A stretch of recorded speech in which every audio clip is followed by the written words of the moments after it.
नमस्कार, news room में आप सभी का स्वागत है। आतंकी गतिविधियों में संलिप्तता के कारण पॉपुलर फ्रंट ऑफ इंडिया यानी पीएफआई और उससे संबद्ध कई अन्य संगठनों के खिलाफ 2 दिन की देशव्यापी छापेमारी के बाद मोदी सरकार ने बड़ा फैसला करते हुए पीएफआई और अन्य कई संगठनों पर 5 साल के लिए प्रतिबंध लगा दिया है। इस फैसले का राजनीतिक दलों और धार्मिक समूहों ने भी स्वागत किया है।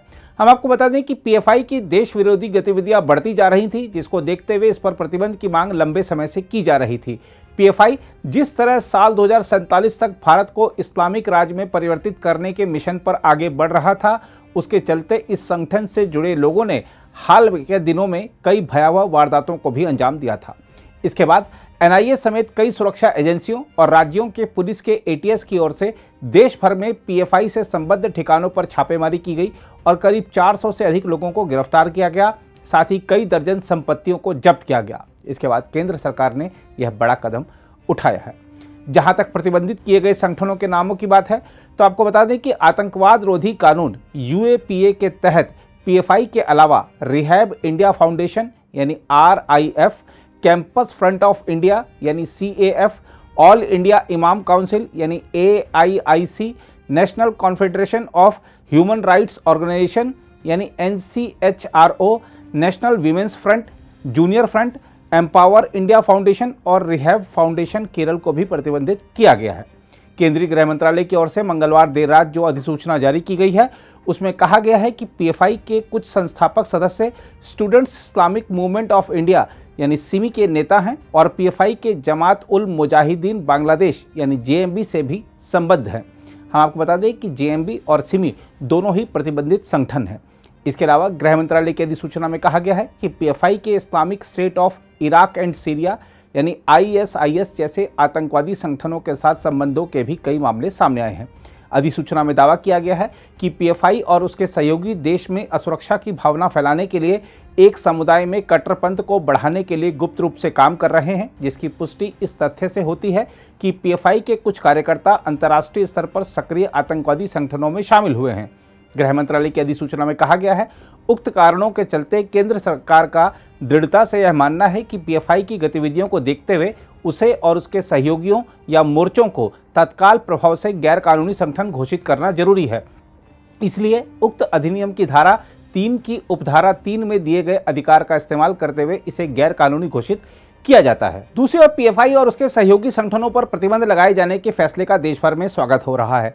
महाराष्ट्र के मुख्यमंत्री एकनाथ शिंदे ने कहा है कि पीएफआई के लोग पाकिस्तान जिंदाबाद के नारे लगाते हैं, उनको इस देश में ऐसे नारे लगाने का अधिकार नहीं है। बैन लगाया तो पीएफआई संगठन जो है, ये जो पॉपुलेशन फ्रंट ऑफ इंडिया, ये जो पाकिस्तान जिंदाबाद के नारे लगाते हैं, उनको इस देश में ऐसे नारे लगाने का कोई अधिकार नहीं है।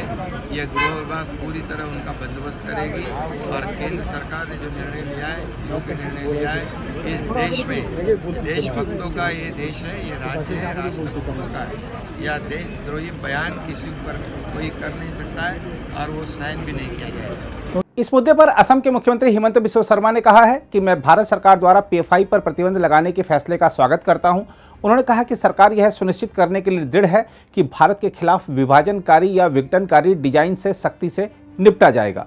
वहीं कर्नाटक के मुख्यमंत्री बसवराज बोम्मई ने कहा है कि इस संगठन पर प्रतिबंध लगाने का समय आ गया था। उन्होंने कहा कि भारत सरकार ने सही फैसला लिया है, यह सभी राष्ट्र विरोधी समूहों के लिए एक संदेश है। उन्होंने कहा, मैं लोगों से ऐसे संगठनों से नहीं जुड़ने का आग्रह करता हूं।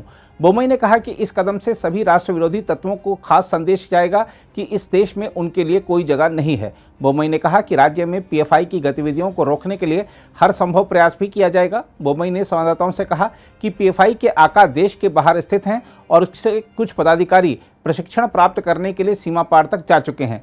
बोम्मई ने कहा, यह सभी राष्ट्र विरोधी समूहों के लिए संदेश है कि इस देश में उनके लिए कोई जगह नहीं है। उन्होंने कहा, मैं लोगों से भी आग्रह करता हूं कि वे ऐसे संगठनों में शामिल न हों। वहीं उत्तर प्रदेश के मुख्यमंत्री योगी आदित्यनाथ ने पीएफआई पर प्रतिबंध लगाने के फैसले को सराहनीय और स्वागत योग्य बताया है। योगी ने कहा कि यह नया भारत है। इसके अलावा उप मुख्यमंत्री ब्रिजेश पाठक ने कहा है कि पीएफआई की असामाजिक गैर कानूनी गतिविधियां लगातार जारी थी।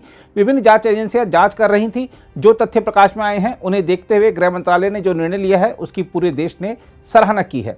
इसके अलावा मध्य प्रदेश के मुख्यमंत्री शिवराज सिंह चौहान ने भी इस फैसले को स्वागत योग्य बताया है। वहीं विश्व हिंदू परिषद ने भी इस फैसले का स्वागत किया है। दूसरी ओर ऑल इंडिया मुस्लिम जमात के राष्ट्रीय अध्यक्ष मौलाना शहाबुद्दीन रजवी ने बरेली में संवाददाताओं से कहा कि सरकार ने कट्टरपंथी संगठन पीएफआई पर प्रतिबंध लगाकर अच्छा कदम उठाया है। भारत की सरजमी कट्टरपंथी विचारधारा की सरजमी नहीं है और न ही यहां ऐसे कट्टरपंथी विचारधारा पनप सकती है जिससे मुल्क की एकता अखंडता को खतरा हो। उधर अजमेर दरगाह के आध्यात्मिक प्रमुख जैनुल आबिदीन अली खान ने पीएफआई पर प्रतिबंध के फैसले का स्वागत किया है। उन्होंने कहा कि यह कार्रवाई कानून के अनुपालन और आतंकवाद की रोकथाम के लिए की गई है और सभी को इसका स्वागत करना चाहिए।